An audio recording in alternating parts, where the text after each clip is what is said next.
Sa isang iglap, 2 na lang ang bilang na naging mahalaga sa buhay ko, 3, para sa stage 3 breast cancer na unti-unting pumapatay sa akin, at 7, para sa edad ng anak kong hindi kailanman nakilala ng sarili niyang ama. Ang 2 numerong iyon ang nagtulak sa akin pabalik sa lugar na 10 taon ko nang tinatakbuhan. Ang 2 numerong iyon ang humatol sa akin na harapin ang multo ng kahapon. Hawak ko ang puting sobre na naglalaman ng resulta ng biopsy ko, pero pakiramdam ko ay isang malaking bato ang pasan-pasan ko. Ang bigat. Ang lamig. Ang bigat-bigat, parang dinadaganan nito hindi lang ang mga kamay ko, kundi ang buong pagkatao ko. Malignant, Linrec Reyes. Paulit-ulit na nag-itcho sa isip ko ang boses ng doktor. Malumanay, propesyonal, pero para sa akin, tunog iyon ng isang sentensya. Isang hatol na walang pag-asang maapela. Stage 3. Ang mga salitang kasunod noon ay naghalo-halo na lang sa isip ko na parang isang panaginip, chemotherapy, radiation, survival rate, side effects. Para akong nakalutang sa isang dagat ng mga terminong medikal na hindi ko maintindihan at ang tanging alam ko lang ay nalulunod ako. Lumabas ako ng kwarto ng doktor na parang zombie. Blanko ang isip ko, manhid ang pakiramdam. Ang puting pasilyo ng ospital ay tila humahaba sa bawat hakbang ko. Ang amoy ng antiseptic, ang mahinang ugong ng aircon, ang pag-uusap ng mga tao sa paligid, lahat sila ay parang parte ng isang pelikulang pinapanood ko lang, kung saan ako ang bida pero wala akong kontrol sa script. Saan ako pupunta? Anong gagawin ko? Isa lang ang malinaw sa akin. Si Maya. Ang 7 taong gulang kong anghel. Ang nag-iisang liwanag sa madilim kong mundo. Paano na siya kung sakaling hindi ko malagpasan to? Sino ang mag-aalaga sa kanya? Sino ang maghahatid sa kanya sa eskwela, magtuturo sa kanya ng homework, magpapatulog sa kanya sa gabi? Biglang nanikip ang dibdib ko, hindi dahil sa sakit na pisikal, kundi sa takot na dumadagan sa puso ko. Walang pwedeng kumuha sa akin mula kay Maya. Hindi pwede. Lalaban ako. Kailangan kong lumaban. Pero paano kung matalo ako sa laban na ito? At doon, sa gitna ng aking pagkalito at takot, isang pangalan ang pumasok sa isip ko.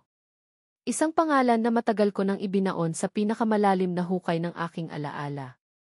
Marvin. Ang ama ni Maya.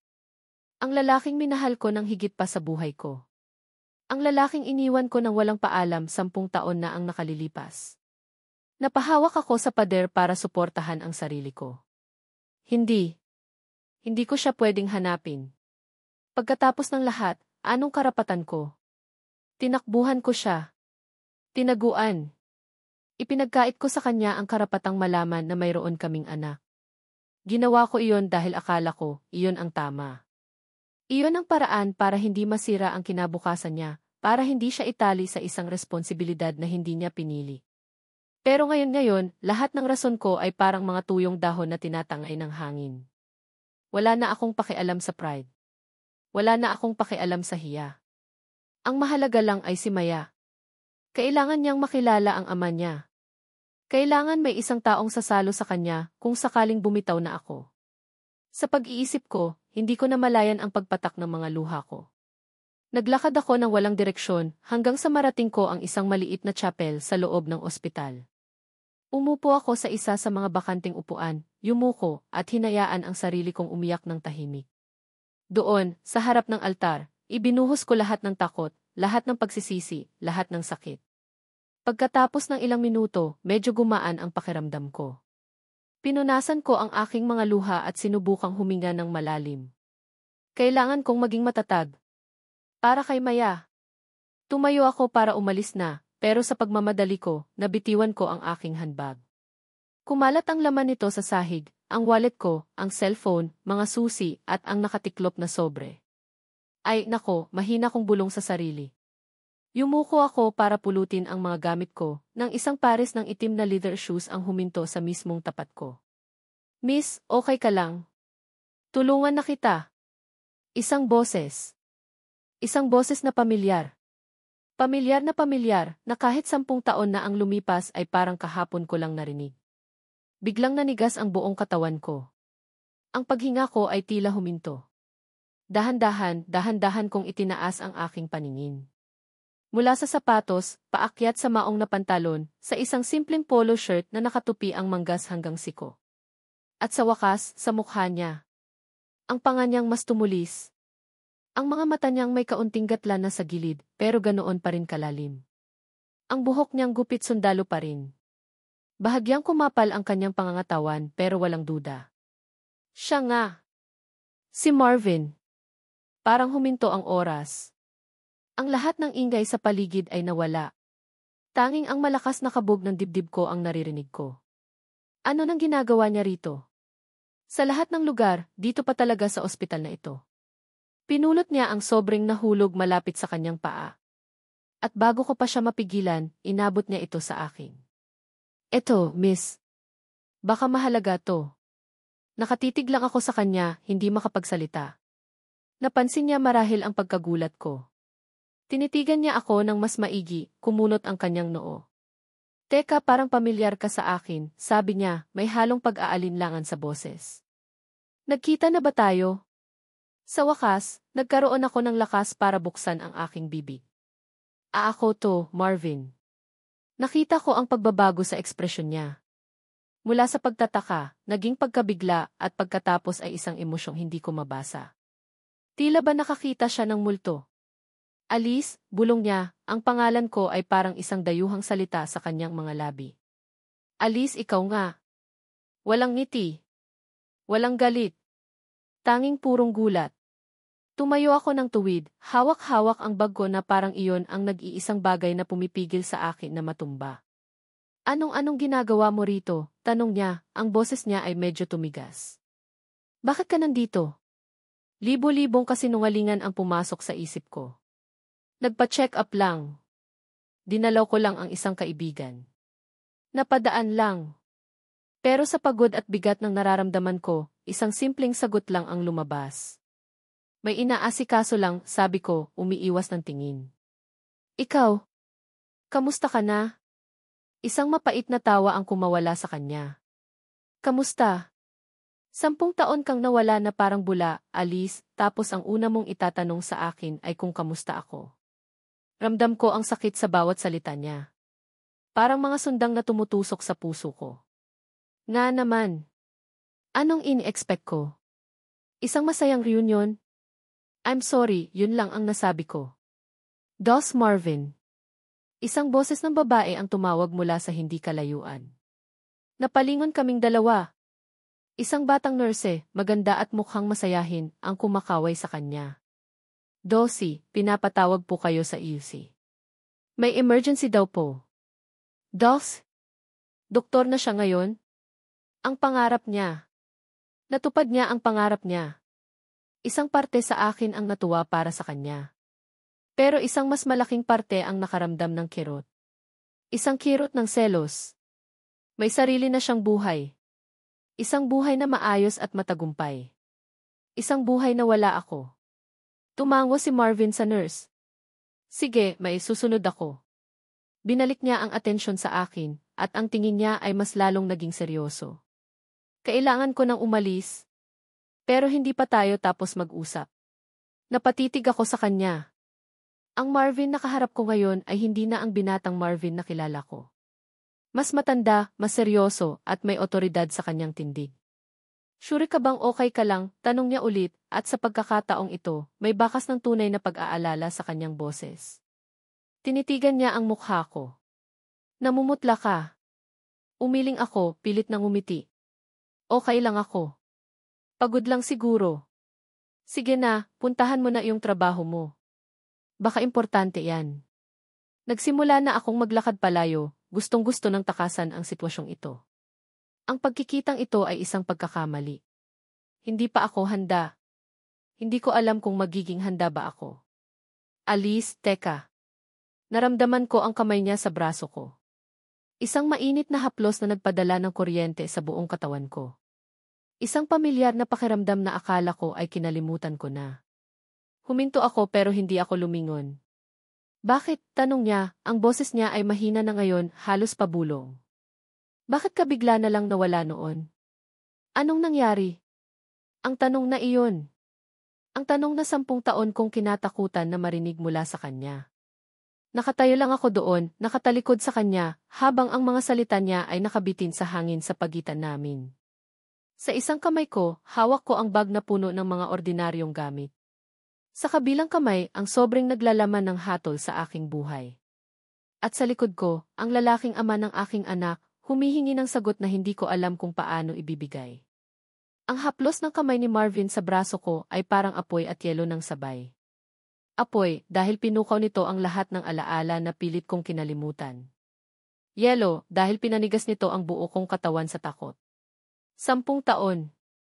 10 taon, pero ang kuryenteng dulot ng pagdampi ng balat niya sa akin ay hindi nagbago. Bakit, ulit niya, mas mahina na ngayon, parang para sa aming dalawa na lang. Bakit ka bigla na lang nawala noon? Anong nangyari? Ang mga tanong na iyon. Ang mga tanong na paulit-ulit kong tinanong sa sarili ko sa dilim ng gabi, habang yakap-yakap ang isang sanggol na kamukhang kamukha niya. Anong isasagot ko? Na natakot ako. Na naduwag ako. Na pinili kong tumakbo kaysa harapin ang posibleng sakit ng pagtanggi. Huminga ako ng malalim, pilit na pinapakalma ang puso kong gustong kumawala sa dibdib ko. Dahan-dahan akong lumingon para harapin siya. Nakita ko sa mga mata niya ang pinaghalong sakit at pagkalito. Ang Marvin na kaharap ko ay hindi na ang binatang carefree na kasama kong nangarap sa ilalim ng puno ng mangga. Ito ay isang lalaking naghahanap ng kasagutan, isang lalaking may karapatang manumbat. Marvin, hindi dito ang tamang lugar para pag-usapan yan, sabi ko, ang boses ko ay nanginginig.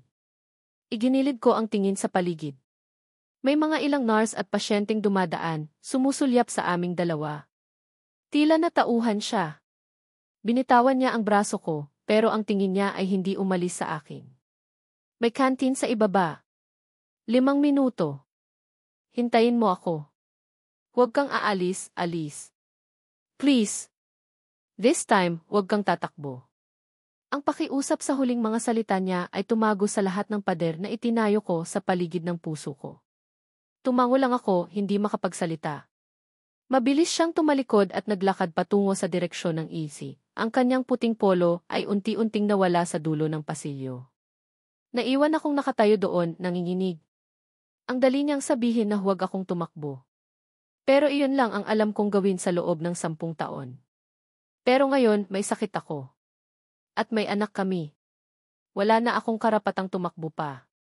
Naglakad ako papunta sa elevator, ang bawat hakbang ay parang may bigat na 1 tonelada. Pinindot ko ang ground floor at habang bumababa ang elevator, tiningnan ko ang refleksyon ko sa salaming pinto. Isang babaeng pagod, maputla, at may mga matang puno ng takot. Ito na ba ang resulta ng lahat ng desisyon ko? Ang kantin ng ospital ay maingay at abala. Amoy ng bagong lutong pandesal at kape ang sumalubong sa akin. Humanap ako ng isang maliit na mesa sa pinakasulok, malayo sa karamihan. Umupo ako, inilapag ang aking bag at ang sobrang naglalaman ng aking kinabukasan sa ibabaw ng mesa. Para akong isang akusadong naghihintay ng kanyang hatol. Hindi nagtagal, dumating si Marvin. Nagpalit na siya ng damit, suot niya ngayon ang light blue na scrubs ng isang doktor, may stethoscope na nakasabit sa kanyang leg. Umupo siya sa tapat ko, at ang maliit na mesa ay tila lalong lumiit dahil sa presensya niya. Katahimikan. Isang mabigat at nakakabinging katahimikan ang namagitan sa amin. Tanging ang ugong ng mga bentilador at ang mahinang pag-uusap mula sa ibang mga mesa ang maririnig. Siya ang unang bumasag nito. Kape, alok niya, ang boses niya ay kalmado na, propesyonal. Umiling ako. Hindi na. Salamat. Tumango siya, ang kanyang mga mata ay nakatutok sa akin. So, Marvin, panimula ko, pero hindi ko alam kung paano itutuloy. Saan ako magsisimula? Paano ko ipapaliwanag ang 1 dekada ng pananahimik? Simulan mo sa simula, Alice, sabi niya, na para bang nabasa niya ang isip ko. Yung araw na umalis ka. Nagising na lang ako isang umaga, wala na ang mga gamit mo. Walang sulat, walang text, walang tawag. Para kang bula na biglang naglaho. Alam mo ba kung anong pakiramdam noon? Para akong pinatay ng dahan-dahan. Ramdam ko ang bawat salita. Bawat isa ay isang sampal sa akin. Yumuko ako, hindi makatingin sa kanya. I'm sorry, bulong ko. Hindi ko kailangan ng sorry mo, Alice. Ang kailangan ko ay paliwanag, mariin niyang sabi. Huminga ulit ako ng malalim. Itinaas ko ang aking paningin at sinalubong ang mga mata niya. Oras na. Naaalala mo ba yung mga magulang mo? Tanong ko. Kumunot ang noo niya. Anong kinalaman ni na mama rito? Lahat, sagot ko. Naaalala mo ba nung pinakilala mo ako sa kanila? Yung tingin ng mama mo sa akin mula ulo hanggang paa. Yung mga tanong ng papa mo tungkol sa pamilya ko, kung saan ako nakatira, kung ano ang trabaho ng mga magulang ko. Ramdam na ramdam ko, Marvin. Ramdam ko na hindi ako karapat-dapat para sa'yo.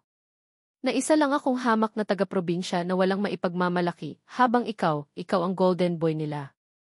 Ang future doctor. Ang pag-asa ng pamilya niyo. Nakita ko ang paglambot ng ekspresyon ni Marvin, pero may bahid pa rin ang pagtutol. Alam mong hindi iyon mahalaga sa akin. Pero mahalaga sa kanila, medyo tumaas ang boses ko bago ko ito pinigilan. At sa huli, magiging mahalaga rin sa'yo. Ayokong maging pabigat sa'yo, Marvin. May pangarap ka. Pangarap nating dalawa na maging doktor ka.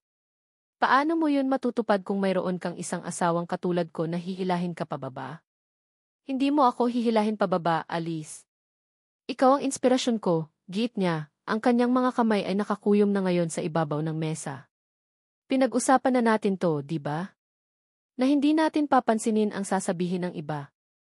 Na ang mahalaga ay tayong dalawa. Isang mapait na ngiti ang sumilay sa labi ko. Madaling sabihin yan, Marvin. Pero iba ang realidad. Narinig ko silang nag-uusap isang gabi. Sabi ng mama mo, kung hindi ka hihiwalay sa akin, ititigil nila ang pagsuporta sa pag-aaral mo. Na isa akong masamang impluwensya. Na sinisira ko ang kinabukasan mo. Natigilan si Marvin. Kitang-kita ko sa mukha niya ang gulat. Hindi niya alam iyon. Kaya umalis ako, pagpapatuloy ko, ang mga luha ay nagsisimula na namang mamuo sa aking mga mata. Umalis ako dahil mahal na mahal kita. Sobrang mahal kita na mas pinili kong masaktan, na mas pinili kong ako na lang ang umalis, para lang matupad mo ang mga pangarap mo. Para hindi ako maging hadlang. Tinitigan niya ako ng matagal. May nagbabadyang galit sa kanyang mga mata, pero mayroon ding sakit. Isang malalim na sakit. So, nagdesisyon ka para sa akin, tanong niya, ang boses niya ay puno ng pait. Inakala mo na mas alam mo kung ano ang makakabuti para sa akin. Hindi mo man lang ako binigyan ng pagkakataong pumili, Alice. Hindi mo ako binigyan ng pagkakataong ipaglaban ka. Tinanggalan mo ako ng karapatan. Tumulo na ang luha ko. Tama siya. Sa kagustuhan kong protektahan siya, naging makasarili ako. May isa pa, bulong ko, nanginginig. May isa pang dahilan. Tumingin siya sa akin, naghihintay. Ito na. Ito na ang sandaling babago sa lahat. Buntis ako nung umalis ako, Marvin. Ang mga salitang iyon ay tila bombang sumabog sa pagitan namin. Nakita ko kung paano nawala ang lahat ng kulay sa mukha ni Marvin. Nanlaki ang mga mata niya at bahagyang bumukas ang kanyang bibig. Para siyang nasuntok sa sikmura at hindi makahinga. Aano, nauutal niyang tanong. May anak tayo, sabi ko, kasabay ng paghagulgol na hindi ko na napigilan. Isang babae. 7 taong gulang na siya ngayon. Ang pangalan niya ay Maya. Napasandal si Marvin sa kanyang upuan, ang tingin niya ay blanko, nakatitig sa kawalan. Ipinikit niya ang kanyang mga mata na parabang sinusubukan niyang iproseso ang lahat. Isang anak. 10 taon. 10 taon siyang nabuhay nang hindi niya alam na isa na siyang ama. Bakit? Yun lang ang salitang lumabas sa bibig niya, halos isang hangin lang. Bakit, Alice? Bakit mo ipinagkait sa akin yun? Bakit mo ipinagkait sa kanya ang ama niya? Dahil natakot ako, sigaw ko na ngayon, hindi ko na alintana ang mga taong napapalingon sa amin. Natakot ako na baka lalo kang magalit. Na baka isipin mong tinali kita. Na baka itakwil mo kaming dalawa. Mas gugustuhin ko nang lumaki siyang walang ama, kaysa lumaki siyang alam niyang hindi siya gusto ng sarili niyang tatay. Ang sakit ng mga salitang iyon ay totoo. Iyon ang kinatatakutan ko gabi-gabi. Ang pagtanggi ni Marvin. Yumuko ako sa mesa at umiyak ng umiyak. Naramdaman ko ang lahat ng bigat ng 10 taong paglilihim. Ang pagod. Ang lungkot. Ang kasalanan. Ilang sandali ang lumipas. Naramdaman ko ang paggalaw ni Marvin. Inaasahan kong tatayo siya at aalis. Inaasahan kong iiwan niya ako, gaya ng nararapat sa isang taong nagsinungaling at nanakit sa kanya. Pero hindi. Naramdaman ko ang kamay niya sa likod ko, marahan itong hinahaplos. Isang kilos na puno ng pag-aalinlangan pero nandoon. Tahan na, sabi niya, ang boses niya ay malumanay na ulit pero pagod. Itinaas ko ang aking ulo, ang mukha ko ay basang-basa ng luha. Nakita ko sa mga mata niya ang isang bagyo ng emosyon. Galit, sakit, pagkalito pero sa ilalim ng lahat ng iyon, may nakita akong isang kislap. Isang kislap ng dating Marvin na minahal ko. Ang Marvin na mapag-aruga. Ang tingin niya ay napunta sa puting sobre na nasa ibabaw ng mesa, na bahagyang nabasa ng mga luha ko. Ano ba talaga yan? Tanong niya. Kanina ko pa napapansin. Mukha kang takot na takot habang hawak mo yan. Kinuha ko ang sobre at dahan-dahang iniabot sa kanya. Ito ang dahilan kung bakit kita hinanap. Kung bakit kailangan kong sabihin sa iyo ang lahat. Nag-aalinlangan man, kinuha niya ito. Binuksan niya ang sobre at inilabas ang papel sa loob. Nakita ko kung paano gumalaw ang mga mata niya habang binabasa ang mga teknikal na salita, ang mga resultang tanging isang doktor ang lubos na makakaintindi. Pagkatapos ng ilang segundo, ibinaba niya ang papel. Tumingin siya sa akin at sa pagkakataong ito, wala na ang galit. Wala na ang panunumbat.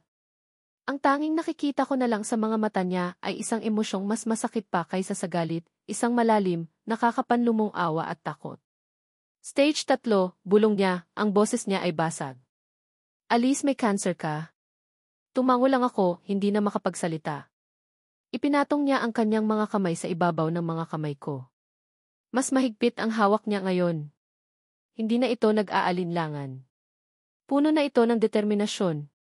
Kakalimutan muna natin ang nakaraan, sabi niya, ang kanyang boses ay matatag na ngayon, ang boses ng isang doktor, ang boses ng isang lalaking may misyon. Lahat ng sakit, lahat ng kasalanan. Ay set aside muna natin yan. Tumingin siya diretso sa mga mata ko. Ang mahalaga ngayon, ito. Ang laban na to. At sa laban na to, hindi ka na mag-isa.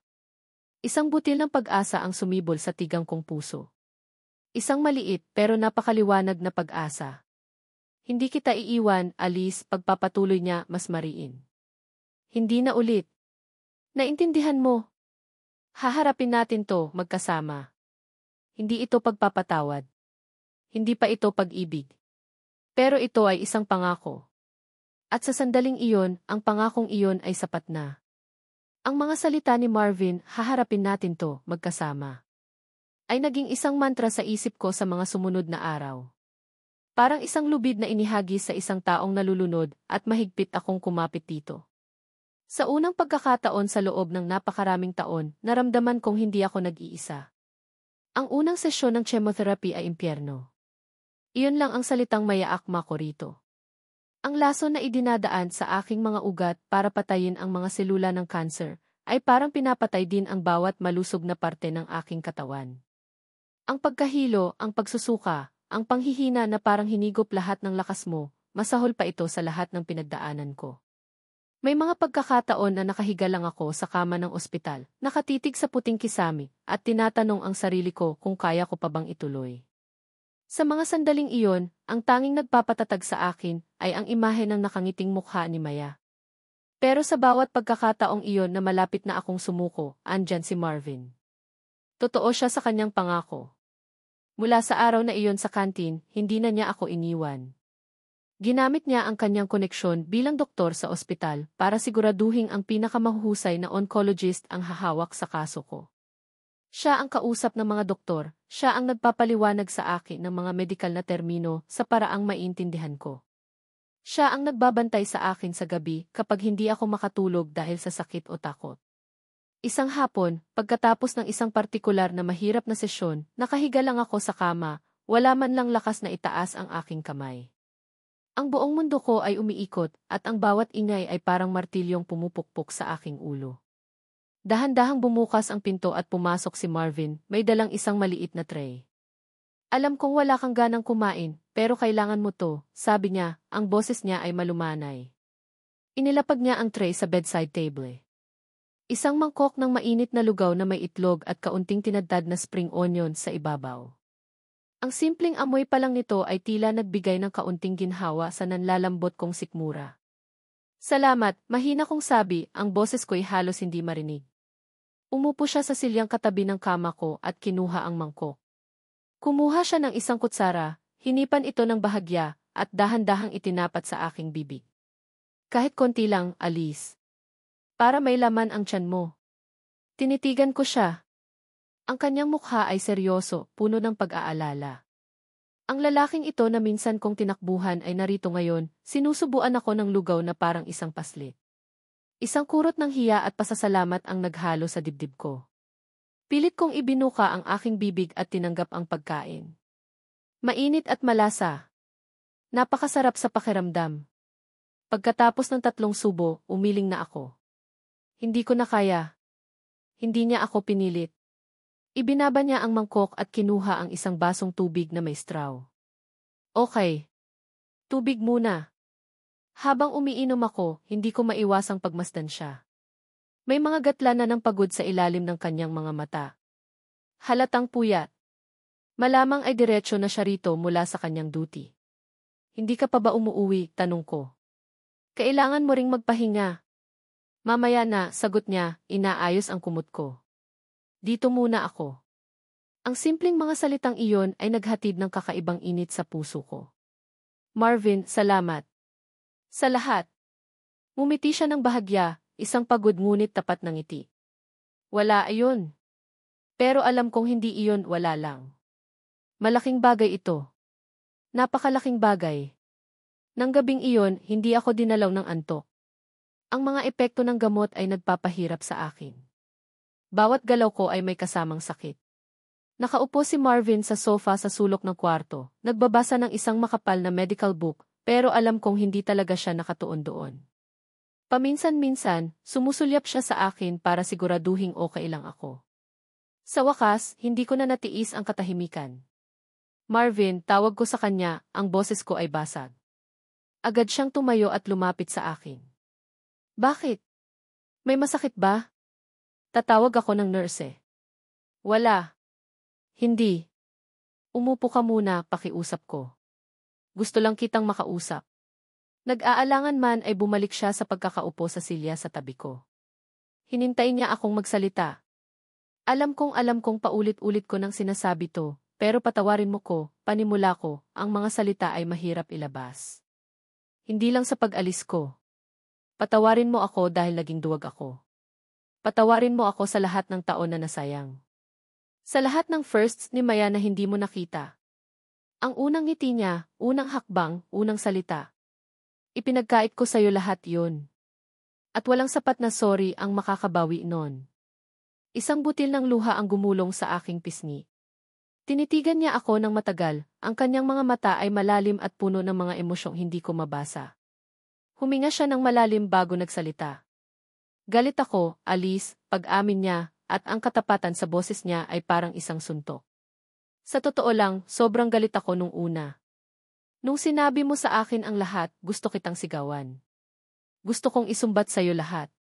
Gusto kong tanungin kung paano mo nagawang matulog sa gabi habang ako, halos mabaliw sa pag-iisip kung nasaan ka, kung bakit ka umalis.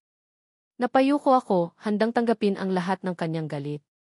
Karapat-dapat ako roon. Inisip ko lahat pagpapatuloy niya. Na baka may nahanap kang iba. Na baka hindi mo talaga ako minahal. Iyon ang pinakamasakit. Araw-araw, sa loob ng maraming taon, iyon ang bumabagabag sa akin. Naramdaman ko ang paninikip ng aking dibdib. Hindi niya alam kung gaano kabaligtaran iyon sa katotohanan.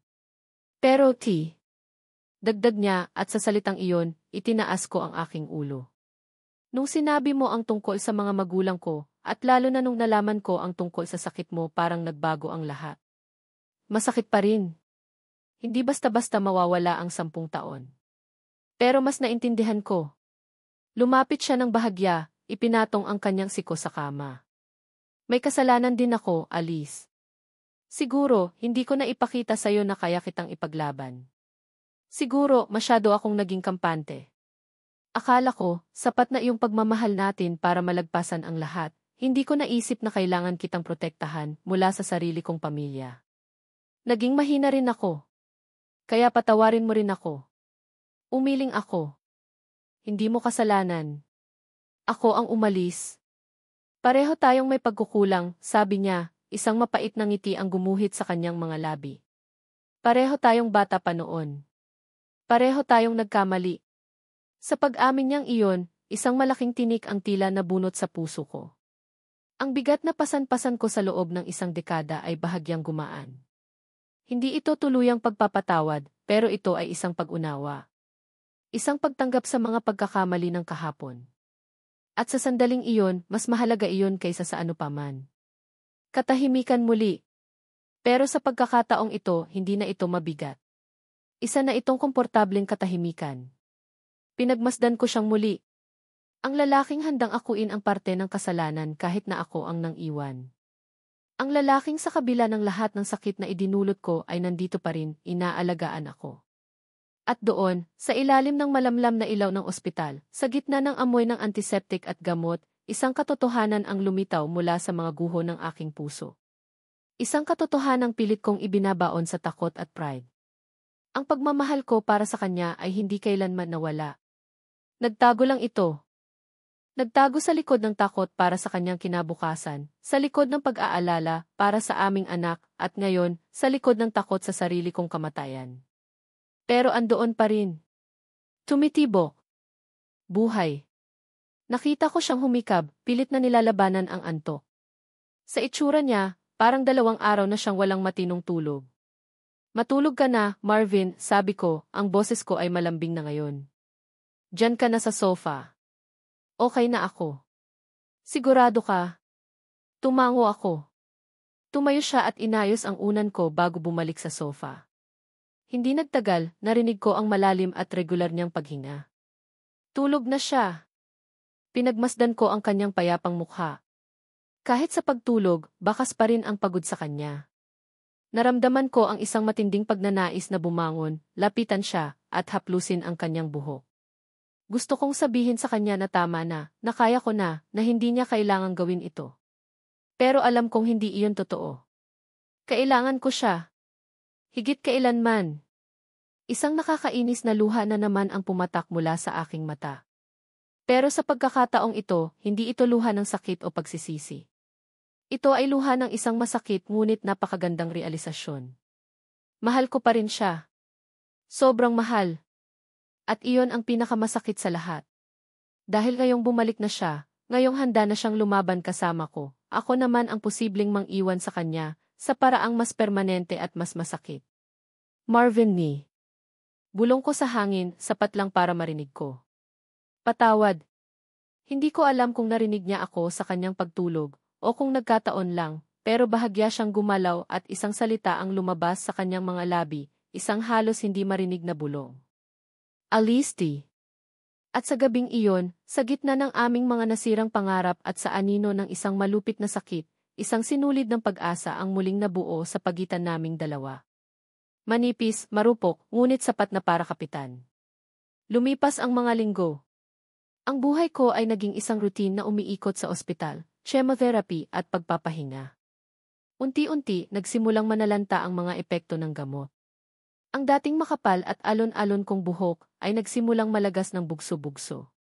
Tuwing umaga, paggising ko, puno na ang unan ko ng mga itim na hibla. Isang masakit na paalala ng laso na dumadaloy sa aking katawan. Sa huli, nagpasya akong magpakalbo na lang. Mas madali raw kaysa hintayin maubos ito ng kusa.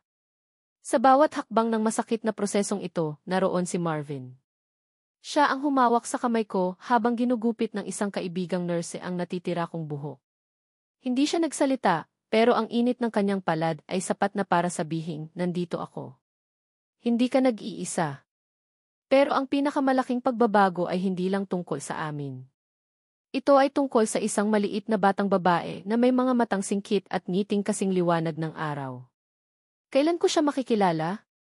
Iyon ang tanong ni Marvin isang araw, habang tinutulungan niya akong maglakad-lakad sa garden ng ospital para makalanghap ng sariwang hangin. Ang tanong na iyon ay simple lang, pero nagdulot ito ng isang komplikadong pag-aalala sa aking dibdib. Hindi ko alam, Marvin, sagot ko, humihinto para umupo sa isang bench. Natatakot ako. Saan ka natatakot? Tanong niya, umupo sa tabi ko. Natatakot ako para sa kanya, pag-amin ko. Masyado pa siyang bata. Paano ko ipapaliwanag ang lahat ng ito? Na may sakit si mama? Nabigla na lang may isang lalaking darating at sasabihing siya ang papa niya. Baka malito lang siya. Baka matakot siya sa kalagayan ko, sa hitsura ko. Tumingin ako sa suot kong biyani na nagtatago sa kalbo kong ulo. Tinitigan niya ako. Mas matatakot siya kung isang araw, bigla ka na lang mawawala sa kanya nang hindi niya naiintindihan kung bakit. Alice, kailangan niya ako. At kailangan ko siya. Lalo na ngayon. Tama siya. Alam kong tama siya. Ang pagiging makasarili ko na naman ang umiiral, ang kagustuhan kong protektahan si Maya mula sa sakit, na siya namang nagkakait sa kanya ng isang bagay na napakahalaga. Kaya kinabukasan, sa tulong ng aking matalik na kaibigan na si Lisa, ang nag-iisang taong nakakaalam ng sikreto ko sa loob ng 7 taon at siyang tumayong pangalawang ina kay Maya, isinagawa namin ang plano. Ang pagkikita ay naganap sa isang park na malapit sa apartment na tinitirhan namin ni Maya. Isang pamilyar at masayang lugar para sa kanya. Nauna kaming dumating ni Lisa. Si Maya, na walang kamalay-malay, ay masayang naglalaro sa swing, ang kanyang tawa ay parang musika sa aking pandinig. Suot niya ang paborito niyang dilaw na bestida. Pinanood ko siya mula sa malayo at isang matinding takot ang muling kumalat sa puso ko. Paano kung hindi magustuhan ni Marvin si Maya? O mas malala, paano kung hindi magustuhan ni Maya si Marvin? Relax ka lang, Bes, sabi ni Lisa, tinatapik ang likod ko. Magiging okay ang lahat. Maya-maya pa, nakita ko si Marvin na naglalakad palapit. Hindi siya naka-scrubs ngayon. Nakasuot siya ng simpleng polo shirt at maong, pero kahit sa simpleng kasuotan, kitang-kita pa rin ang tikas niya. Sa kanyang mga kamay, may dala siyang isang maliit na paper bag. Huminto siya ilang metro mula sa amin, ang kanyang mga mata ay nakatuon sa isang direksyon lang, kay Maya, na ngayon ay nasa slide naman. Nakita ko ang isang emosyong hindi ko pa nakikita sa kanya dati. Isang pinaghalong pagkamangha, pananabik, at isang malalim na lungkot. Pinapanood niya ang sarili niyang anak sa unang pagkakataon. Lumapit siya sa amin. Siya na ba? Tanong niya, ang boses niya ay halos pabulong. Tumango lang ako, hindi makapagsalita. Ang ganda niya, sabi ni Marvin. Kamukha mo. Kamukha mo, sagot ko naman. Lalo na kapag bumingiti. Huminga siya ng malalim na para bang nag-ipon ng lakas.